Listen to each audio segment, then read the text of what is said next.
Olá, galera. Bom dia, boa tarde, boa noite. Conforme nós conversamos no nosso último encontro, na aula de hoje a gente vai começar a falar dos quatro divisões, né, do reino Plantae. Tá? Então vai começar com as briófitas, certo? Aqui o critério é evolutivo, nós vamos começar do menos evoluído para o mais evoluído, vendo as principais características de cada grupo, tá? E também como é que eles se reproduzem, tá? Reforçando, né, a nossa última aula, todas as plantas têm alternância de geração. Tem um indivíduo adulto haploide, outro indivíduo diploide, tá? Então vamos lá. Começando, as briófitas, tá? Os musgos são as briófitas mais conhecidas. Nesse período chuvoso agora, na nossa região, eles são encontrados com facilidade sobre rochas, em muros, em troncos de árvores. Tá? Eles vivem agrupados ali, né? Tem uma razão disso, né? Retém água da chuva e do orvalho ali é um bom indicador de qualidade do ar, né? Onde tem essas plantinhas aí, ok? As características das briófitas. Então, nós temos, geralmente, tem um tamanho pequeno, né, poucos centímetros, certo? Não possui vasos condutores de seiva.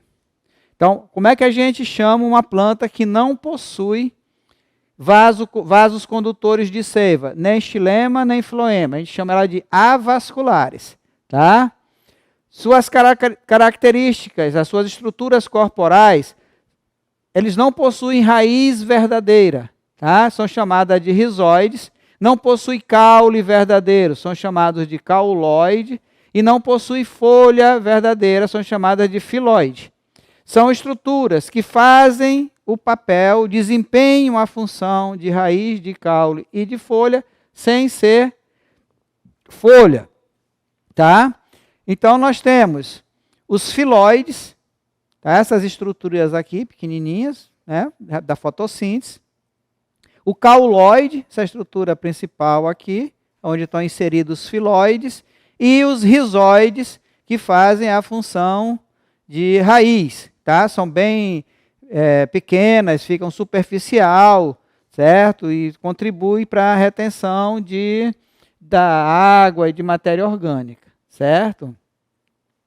A ausência de vasocondutores, que a gente fala são avasculares, né, da seiva, explica porque não encontramos plantas de grande porte, tá? Porque teria dificuldade no transporte das substâncias pelo seu corpo, então é muito devagar. Então, nessa plantinha, o transporte das substâncias são feitas células a células, e esse processo é muito lento, tá? Então, não permitiu que ela tivesse uma grande altura, tá?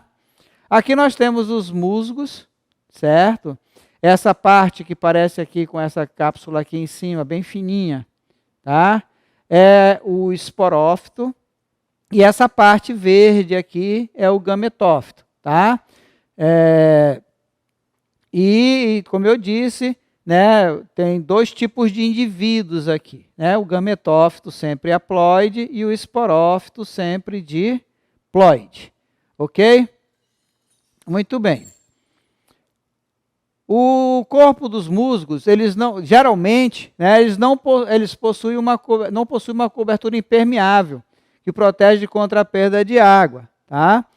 Por isso essas plantas são mais comuns em locais úmidos, tá? E que não recebem luz direta do sol. Então, qual é o ambiente propício para o desenvolvimento dessas plantinhas? Ambiente úmido e com pouca luz, sombreado, certo? Então, nesses locais, a menor chance de ocorrer a perda de água por evaporação, o que provocaria o ressecamento da planta. Então, aqui nós temos o esporófito, tá? E aqui embaixo o gametófito. Esse esporófito aqui, adiantando já para vocês, ele sempre cresce em cima de plantas femininas. Os gametófitos, eles têm sexo separado. Tem a planta masculina e a planta feminina. Aonde tiver uma estrutura dessa aqui, a planta que sustenta é uma planta feminina, tá? Isso não cresce sobre o masculino. Vamos ver isso posteriormente, tá? Ok? A reprodução. Então, a água é importante na reprodução sexuada dos musgos. Eles são dependentes da água para sua reprodução. É como se fossem algas terrestres, tá? Equivalente lá aos anfíbios, os peixes, tá? Então, eles estão saindo do ambiente aquático para dominar o ambiente terrestre, mas só que eles não conseguiram ainda dominar completamente porque eles dependem da água para a reprodução sexuada. O gameta masculino, lembra como é o nome do gameta masculino nas plantas? Anterozoide, tá? Ele vai ao encontro do gameta feminino, a oosfera, nadando com seu flagelo. Então, aqui nós temos um gametófito masculino, uma planta masculina, e aqui nós temos o gametófito feminino. Eles vivem bem próximos um do outro, tá? Aqui na parte superior do gametófito masculino, vai ter a estrutura, o esporângico vai produzir, aliás, o gametângico vai produzir o gameta, tá? E quando, com a ajuda da água, esses gametas, os anterozoides, eles vão ser levados ao encontro da oosfera aqui, tá? E quando se dá esse encontro, esses indivíduos são haploides, tá? E esse anterozoide é haploide, a oosfera é haploide. Quando eles se encontram, tá? Eles vão produzir um indivíduo diploide, certo? Que vai germinar aqui em cima. Ó. Como eu disse para vocês, o esporófito, ele só existe em cima do gametófito feminino. É como se fosse uma epífita.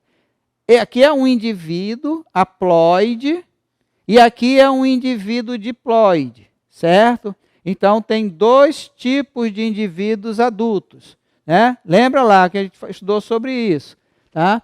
Aqui, na extremidade do esporófito, tem o esporângio, que ele vai produzir, como ele é diploide, ele vai produzir os esporos haploides, que vão ser liberados, caindo em ambiente favorável, esses esporos vão germinar, formando plantinhas gametófitos, ou gametófito feminino, ou gametófito masculino.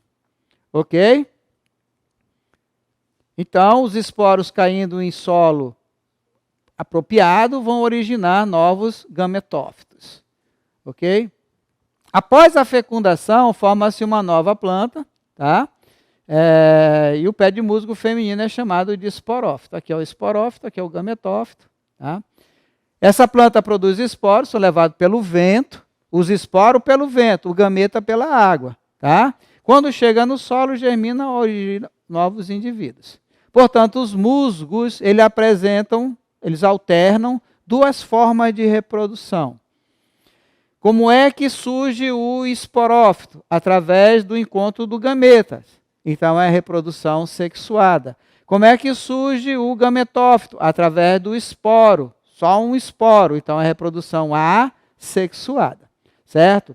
Então, reforçando, a reprodução sexuada tem a produção do gameta e origina quem? Vai originar o esporófito. E a reprodução assexuada, através da produção de esporo, vai originar o gametófito. Ok? Muito bem. Ficou claro? Então, para reforçar isso, reprodução de planta é um tema que vale a pena você estudar. É uma das coisas mais cobradas que tem em relação aos grupos de plantas. Então, vamos reforçar de novo agora o que acabamos de ver. Tá? Qualquer dúvida que possa ter ficado no slide anterior, vamos tentar sanar aqui. Como é que funciona? Então, o que nós temos aqui? Nós temos um gametófito feminino. Como eu sei que isso aqui é um gametófito feminino? Porque aqui em cima tem o esporófito. Tá? O esporófito, ele só germina sobre o gametófito feminino. Tá? O gametófito, aqui do lado, ó, acompanha, ele é o quê? Haploide. Todo gametófito é haploide, produz gameta por mitose. E o esporófito, todo esporófito é diploide e produz esporos por meiose. Então, o esporófito, ele tem o pé, a haste e a cápsula. E o gametófito tem o rizóide, o cauloide e o filóide.